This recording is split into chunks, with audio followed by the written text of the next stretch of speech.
আসসালামু আলাইকুম। আজকের ভিডিওতে আমরা আলোচনা করব ফিবোনাচি রিট্রেসমেন্ট নিয়ে। খুব সহজ ভাষায় বোঝার চেষ্টা করব ফিবোনাচি রিট্রেসমেন্ট কি, এটা কিভাবে কাজ করে, চার্টে এটা আমাদের কিভাবে ড্র করা উচিত, এটা ড্র করার আগে আমাদের কি কি রুলস ফলো করা উচিত ইত্যাদি বিষয়গুলো নিয়ে আলোচনা করব। তবে এই ভিডিওতে আমি কিছু বিষয় এড়িয়ে চলবো, কিছু বিষয় নিয়ে আলোচনা করব না। সেটা হচ্ছে যে ফিবোনাচির জনককে, এটা কে আবিষ্কার করলো, কেন আবিষ্কার হইলো ইত্যাদি বিষয়গুলো নিয়ে আমি আলোচনা করব না। কারণ আমি মনে করি আপনাকে একটা যুদ্ধের ময়দানে ছেড়ে দেওয়া হলো এবং সেখানে গিয়ে আপনার হাতে একটা AK-47 রাইফেল ধরায় দিল এবং আপনাকে এখন শেখানো হচ্ছে যে এটার জনক কে, AK-47 রাইফেলটা কবে আবিষ্কার হইলো, এটা কেন আবিষ্কার করা হইলো। আমি মনে করি আপনাকে যুদ্ধের ময়দানে ছেড়ে দেওয়া হয়েছে, এখন আপনার জীবন বাঁচানো ফরজ। এখন আপনাকে AK-47 এর ইউজ জানতে হবে, কিভাবে ফায়ার করতে হয়, কিভাবে এটা দিয়ে নিজের প্রাণ বাঁচাইতে হয়।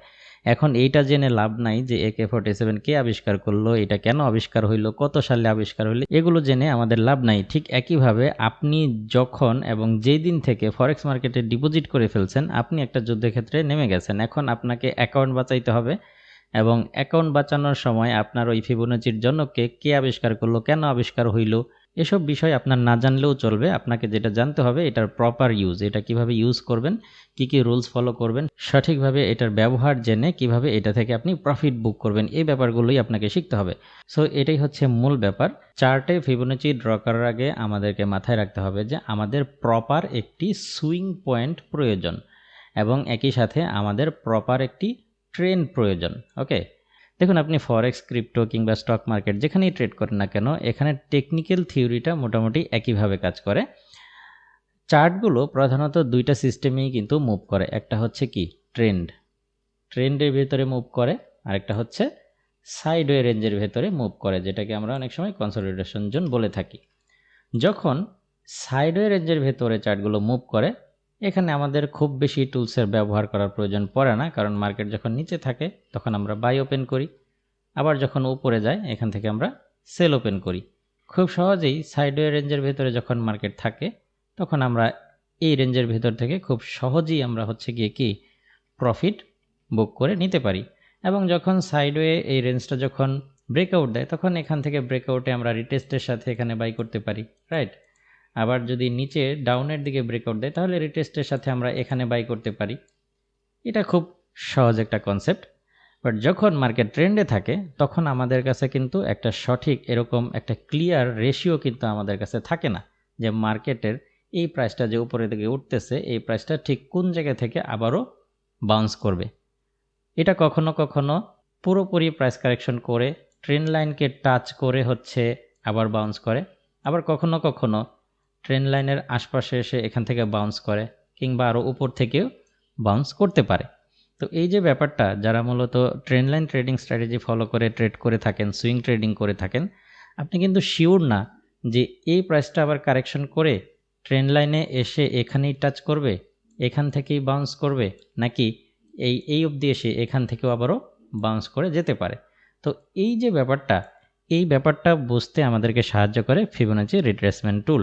আমি যদি এটাকে আরেকটু ক্লিয়ারভাবে আপনাদেরকে বোঝাই, সেটা হচ্ছে ট্রেন্ড লাইন দিয়ে আপনি তো একটা ট্রেন্ডকে আইডেন্টিফাই করতেই পারেন, কিন্তু প্রবলেমটা হচ্ছে ফরেক্স ট্রেডিংয়ের ক্ষেত্রে শুধুমাত্র একটা কনফার্মেশনের উপরে ভিত্তি করে ট্রেডিং করি, সেই ক্ষেত্রে আমাদের ট্রেড ভুল হওয়ার চান্স বেড়ে যাবে। কারণ কখনো কখনো আপনার একটা কনফার্মেশন ভুল হতেই পারে, কখনো কখনো ট্রেন্ড এমন রিয়েক্ট করতে পারে যে দেখে মনে হচ্ছে যে এই প্রাইসটা নিচের দিকে এসে ট্রেন্ড লাইনটাকে ব্রেকআউট দিয়ে দিল, এখানেই মুভ করতে থাকলো। এখন এইখানে আপনি হয়তো ভাবতে পারেন যে ট্রেন্ড হয়তো এখান থেকে ব্রেকআউট দিয়ে দিবে, বাট কিছুক্ষণ পরে দেখা যায় যে আবারও এটা বাউন্স করে উপরে উঠে গেল। তো এই যে ফলস ব্রেকআউটের মতো যে প্যাটার্নগুলো ক্রিয়েট করে, কিংবা এই যে আমাদেরকে কনফিউশনের ভেতরে ফেলে দেয় ট্রেন্ডগুলো, এই সমস্ত ব্যাপারগুলো আইডেন্টিফাই করার ক্ষেত্রে আমাদেরকে ফিবোনাচি রিট্রেসমেন্ট খুব দারুণভাবে হেল্প করতে পারে। প্রথমে যেটা আমি আলোচনা করলাম যে অবশ্যই তো আমাদেরকে একটা প্রপার ট্রেন্ড খুঁজে বের করতে হবে, একটা ট্রেন্ড থাকতে হবে মার্কেটে, এবং আমাদের প্রপার একটি সুইং পয়েন্ট প্রয়োজন পড়বে, একটা প্রপার সুইং পয়েন্ট প্রয়োজন পড়বে। এখানে আমি যে রুলসটা ফলো করি সেটা হচ্ছে যে একটা সুইং পয়েন্ট থেকে আরেকটা সুইং পয়েন্ট যখন ক্রিয়েট হবে, এখানে মিনিমাম 10 থেকে 12টা ক্যান্ডেল থাকতে হবে। ওকে, 10 থেকে 12টা ক্যান্ডেল এখানে থাকতে হবে।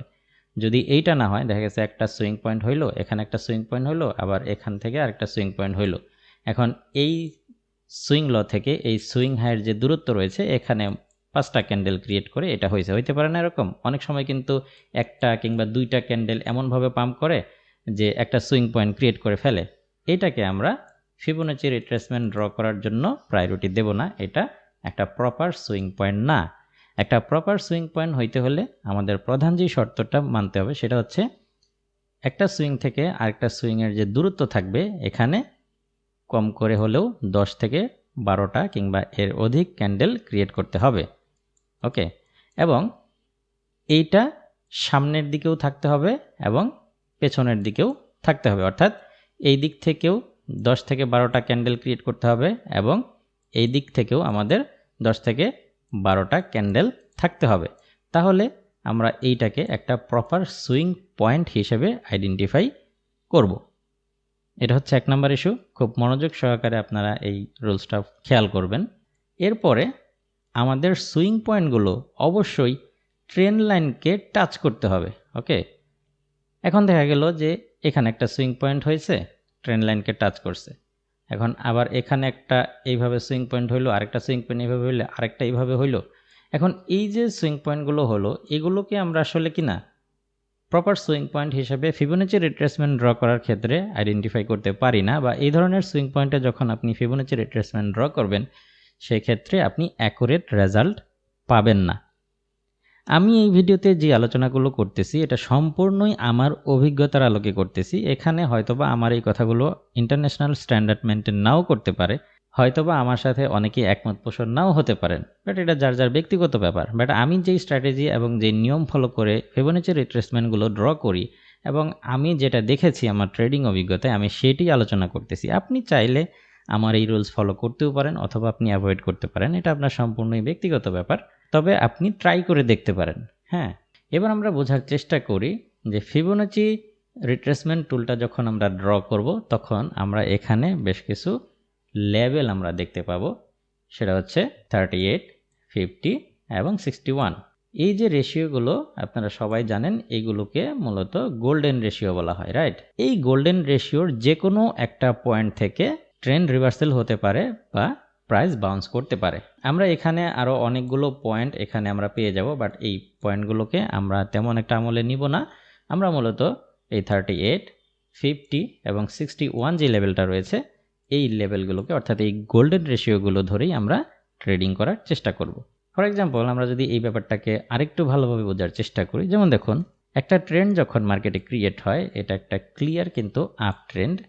এই প্রত্যেকটা ট্রেন্ড শেষেই কিন্তু একটা কারেকশন আসে, রাইট? যেমন এখানে একটা ট্রেন্ড আসছে এবং এখানে একটা কারেকশন আসছে, আবারও একটা ট্রেন্ড আসছে, একটা কারেকশন আসছে, আবারও কিছুক্ষণ ট্রেন্ড করে প্রাইস কিন্তু আবারও কারেকশন করেছে। তো এইবার এই ব্যাপারটা বোঝার জন্য একদম সরাসরি আমরা হচ্ছে চার্টে চলে যাব। যেমন ধরি আমরা বর্তমানে এটা হচ্ছে ইউএসডি চার্টে রয়েছি।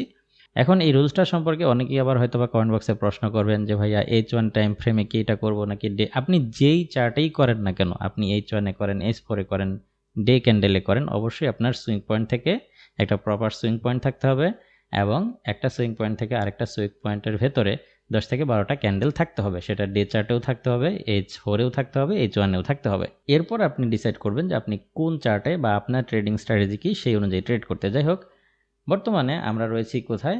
এটা হচ্ছে একটা ইউএসডি চার্টে রয়েছি আমরা। দেখুন এখানে যদি আমরা ট্রেন্ড লাইন হিসেবে এটাকে ড্র করি তাহলে এটা কিন্তু ক্লিয়ার একটা ডাউন ট্রেন্ড, রাইট? এটা কিন্তু একটা ডাউন ট্রেন্ড। এখন এই ডাউন ট্রেন্ডে আমরা এখানে একটা সুইং পয়েন্ট দেখতে পাচ্ছি, এখানে একটা সুইং পয়েন্ট দেখতে পাচ্ছি এবং দেখুন এখানেও কিন্তু একটা সুইং পয়েন্ট রয়েছে। বাট ওই যে আমরা যে রুলসটা প্রথমেই বলে দিলাম যে আমাদের সুইং পয়েন্টগুলো অবশ্যই ট্রেন্ড লাইন টাচ করতে হবে। এখন আমরা প্রথমে আমরা ধরি যে এই ট্রেন্ড লাইনটা নাই। ওকে, এখন এই যে প্রাইস যে নিচের দিকে নামতেছে, এখন আমরা কিন্তু জানি না যে এই প্রাইসটা ঠিক কখন কোন জায়গা থেকে বাউন্স করবে, বা এই যে প্রাইসটা যখন এখান থেকে এই ট্রেন্ড শেষে এই যে প্রাইসটা এখান থেকে কারেকশন আসতেছে, এখন এটা কি কারেকশন করতে করতে আবার উপরে চলে যাবে নাকি আবারও এখান থেকে ডাউন হবে? এরকম একটা প্রশ্ন কিন্তু ঘুরপাক খায় বিগিনারদের মনে, এবং সবাই মনে করে যে এত যেহেতু ডাউন হয়েছে এবার নিশ্চিত একদম মার্কেট পাম্প করবে, একদম উপরে চলে যাবে। এরকম চিন্তা ভাবনা থেকে অনেকেই কিন্তু মানে বড় লটে এন্ট্রি নেয় এবং সর্বশান্ত হয়। বাট এইটা না করে আমরা যদি এখানে যেমন ধরি আমরা যদি এখানে একটা প্রথমে ট্রেন্ড লাইন ড্র করি, হ্যাঁ, যে আমরা একটা ট্রেন্ড লাইন ড্র করলাম, রেজাল্ট কি আসলো, এটা একটা সুইং পয়েন্ট, এটা একটা সুইং পয়েন্ট, এটা একটা সুইং পয়েন্ট। তাহলে আমরা লাস্ট সুইং পয়েন্ট হিসাবে প্রথমে এটাকে কাউন্ট করতে পারি, রাইট। এবং যেহেতু এখান থেকে এখানে 10 থেকে 12টা ক্যান্ডেল বা তার অধিক ক্যান্ডেল এখানে রয়েছে, এবং এই যে প্রাইসটা এখান থেকে কারেকশন হচ্ছে, এখন এই জায়গাতেও কিন্তু আমাদের 10 থেকে 12টা ক্যান্ডেল এখানে আমরা পেয়ে যাচ্ছি। তার মানে এটা হচ্ছে সুইং হাই এবং লাস্ট সুইং লো এইটা। এখন এইখান থেকে যখন প্রাইসটা কারেকশন হচ্ছে, আমরা ফিবোনাচি রিট্রেসমেন্ট টুলটা ড্র করব এটা বোঝার জন্য যে প্রাইসটা কি এখান থেকে আবারও নিচের দিকে নামবে, এই ট্রেন্ড কি কন্টিনিউ করবে নাকি উপরের দিকে উঠে যাবে। সো আমরা ফিবোনাচি রিট্রেসমেন্ট টুলটা এই লাস্ট সুইং হাই থেকে লাস্ট সুইং লো পর্যন্ত ড্র করব। ড্র করার পরে আমরা এখানে কিন্তু কিছু গোল্ডেন রেশিও আমরা পেয়ে যাচ্ছি, লক্ষ্য করুন 61, 50, 38। এবার আমরা যদি এই চার্টটাকে একটু এদিকে মুভ করাই তাহলে দেখতে পাবো চমৎকার একটি রেজাল্ট কিন্তু এখানে আমরা পেয়ে যাচ্ছি। সেটা হচ্ছে যে দেখুন কত সুন্দরভাবে মার্কেট এই যে 50% যেটা রয়েছে ফিবোনাচি গোল্ডেন রেশিও, ঠিক এই জায়গাটায় এসে এখানে রিয়েক্ট করছে। এখানে কিন্তু এই লেভেলগুলো টাচ করে খুব সুন্দরভাবে আবারও ডাউন ট্রেন্ড কিন্তু মার্কেট কন্টিনিউ করেছে। তাহলে দেখুন এখানে আমরা ক্লিয়ার দুইটা কনফার্মেশন পেয়ে গেলাম। নাম্বার 1 আমাদের ট্রেন্ড লাইন, এখানে আমাদের ট্রেন্ড লাইনটাকে আমাদের ক্যান্ডেলগুলো টাচ করেছে। নাম্বার 2 আমাদের ফিবোনাচির গোল্ডেন রেশিওর একদম 50% যে লেভেলটা রয়েছে এটাকেও রেসপেক্ট করেছে। এইবার কিন্তু এখানে আমরা যদি বড় লটেও একটা এন্ট্রি নেই, সেক্ষেত্রে আমাদের হিউজ একটা প্রফিট করার সুযোগ কিন্তু এখানে চলে আসছে, রাইট। তো এখানে দেখুন একটা সুইং পয়েন্ট, দুইটা, তিনটা, এবং আমাদের লাস্ট সুইং পয়েন্টটা হচ্ছে এইটা। এখানে একটা প্রশ্ন অনেকেই হয়তো বা করবেন যে এই সুইং পয়েন্টটা কিন্তু ট্রেন্ড লাইন টাচ করে নাই, তারপরও আমি এই সুইং পয়েন্টটাকে কাউন্ট করতেছি। কেন করতেছি? হ্যাঁ, আমিও মেনে নিচ্ছি যে এই সুইং পয়েন্টটা ট্রেন্ড লাইন টাচ করে নাই, বাট অলমোস্ট কিন্তু ট্রেন্ড লাইনের আশেপাশে চলে আসছে। এখান থেকে ট্রেন্ড লাইনের দূরত্ব আমি যদি ধরি যে এখান থেকে এখানে যদি 100% ধরি, তাহলে এখানে প্রায় 90% কিন্তু চলে আসছে। সো এইটাকে আমরা ধরতে পারি, এটাকে আমরা ধরতে পারি। কিন্তু আমরা এই যে এই সুইং পয়েন্টটা ধরবো না, এইটা ধরবো না, কারণ এইটা ট্রেন্ড লাইন থেকে অনেক গ্যাপ, অনেক 70%-এর উপরে বা 60%-এর উপরে গ্যাপ। সো এইটাকে ধরবো না, বাট এইটা যেটা ট্রেন্ড লাইনের খুব নিকটেই চলে আসছে, আমরা এটাকে একটা সুইং পয়েন্ট হিসেবে নিতেই পারি। এখন এই ট্রেন্ড নিচের দিকে কন্টিনিউ করবে কিনা এটা বোঝার জন্য আমরা যদি এই লাস্ট সুইং হাই থেকে লাস্ট সুইং লো পর্যন্ত ড্র করি, তাহলে দেখুন এখানেও কিন্তু আমরা দুইটা কনফার্মেশন পেয়ে যাচ্ছি। চমৎকারভাবে আমাদের ফিবোনাচি রিট্রেসমেন্ট কিন্তু এইখানে আমাদের ট্রেন্ড লাইন এবং ফিবোনাচি রিট্রেসমেন্টের যে লেভেলটা রয়েছে এটা সম্ভবত 61, রাইট। এটা 61% যে লেভেলটা রয়েছে এই লেভেলটাকে রেসপেক্ট করে খুব সুন্দরভাবে কিন্তু প্রাইসটা আবারও ডাউন হয়েছে। তাহলে এখানেও কিন্তু আমরা দুইটা ক্লিয়ার কনফার্মেশন পেয়ে যাচ্ছি যে এখান থেকে আমাদের ট্রেন্ড লাইনটাকেও রেসপেক্ট করেছে এবং ফিবোনাচি গোল্ডেন রেশিওটাকেও রেসপেক্ট করেছে। তো এখানেও কিন্তু আমরা শিওর একটা সেল এন্ট্রি পেয়ে যাচ্ছি। আমরা যদি আরও একটা চার্ট দিয়ে বোঝার চেষ্টা করি, যেমন এটা হচ্ছে ইউএসডি জেপিওয়াই একটা চার্ট। আমরা যদি ওই একইভাবে প্রথমে ট্রেন্ড লাইনটা ড্র করি, আমরা এইভাবে একটা ট্রেন্ড লাইন ড্র করে নিচ্ছি। এখন দেখুন এখানে কিন্তু অনেকগুলো সুইং পয়েন্ট ক্রিয়েট হয়েছে। যেমন ধরুন এটা একটা সুইং পয়েন্ট, এটা একটা সুইং পয়েন্ট এবং এটা একটা সুইং পয়েন্ট। কিন্তু আমরা ওই যে আমাদের রুলস অনুযায়ী আমরা এই সুইং পয়েন্টগুলোকে আমলে নিচ্ছি না, কারণ ট্রেন্ড লাইন থেকে অনেক দূরে। একটু আগে আমি যেটা ড্র করলাম সেটা কিন্তু ট্রেন্ড লাইনের খুবই কাছাকাছি অবস্থানে ছিল, সো ওইটাকে আমরা একটা সুইং পয়েন্ট হিসেবে নিতে পারি। কিন্তু এইগুলোকে আমরা নিতে পারতেছি না, কারণ এগুলো অনেক দূরে ট্রেন্ড লাইন থেকে, রাইট। এখন আমরা এখানে যেভাবে ফিবোনাচি রিট্রেসমেন্ট টুলটা ড্র করব সেটা হচ্ছে যে আমরা যদি এখানে এটাকে লাস্ট সুইং পয়েন্ট ধরি, এটা হচ্ছে সুইং লো থেকে সুইং হাই, রাইট। এটা হচ্ছে সুইং হাই। তো এখান থেকে অলরেডি হচ্ছে 40-50টা ক্যান্ডেল হয়ে গেছে এবং এখান থেকেও প্রাইসটা যখন কারেকশন করছে এই পর্যন্তই আমরা যদি হিসেব করি 10-12টার উপরে ক্যান্ডেল হয়ে যাবে। সো আমরা এখানে বুঝতে চাই যে মার্কেটটা ঠিক কোন জায়গা থেকে প্রাইসটা বাউন্স করবে, এখান থেকেই বাউন্স করবে নাকি এদিক থেকে, না এদিক থেকে। আমরা ধরি যে এই চার্টটা এইভাবে আছে, রাইট, অর্থাৎ এখান থেকে প্রাইসটা নিচে নামার বা কারেকশন করার চেষ্টা করতেছে। রানিং মার্কেট তো এই অবস্থাতেই থাকবে, তাই না? এখন এটা বোঝার জন্য আমরা কি করব, ফিবোনাচি সুইং লো থেকে সুইং হাই পর্যন্ত ড্র করব। এবার যদি আমরা চার্টটাকে একটু এদিকে মুভ করি তাহলে দেখতে পাবো, দেখুন চমৎকারভাবে আমাদের ফিবোনাচির যে গোল্ডেন রেশিও রয়েছে 38, এই লেভেলটাকে টাচ করে খুব সুন্দরভাবে কিন্তু আবারও মার্কেটটা আপ ট্রেন্ড কন্টিনিউ করেছে।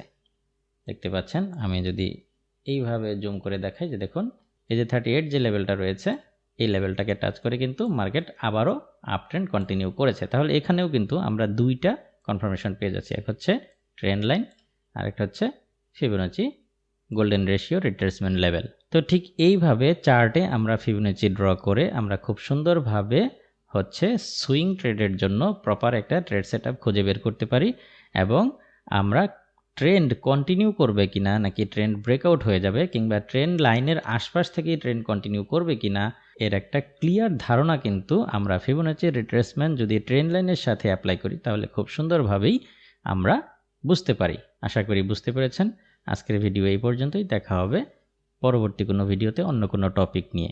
সেই পর্যন্ত আপনি ভালো থাকুন, সুস্থ থাকুন। আল্লাহ হাফেজ।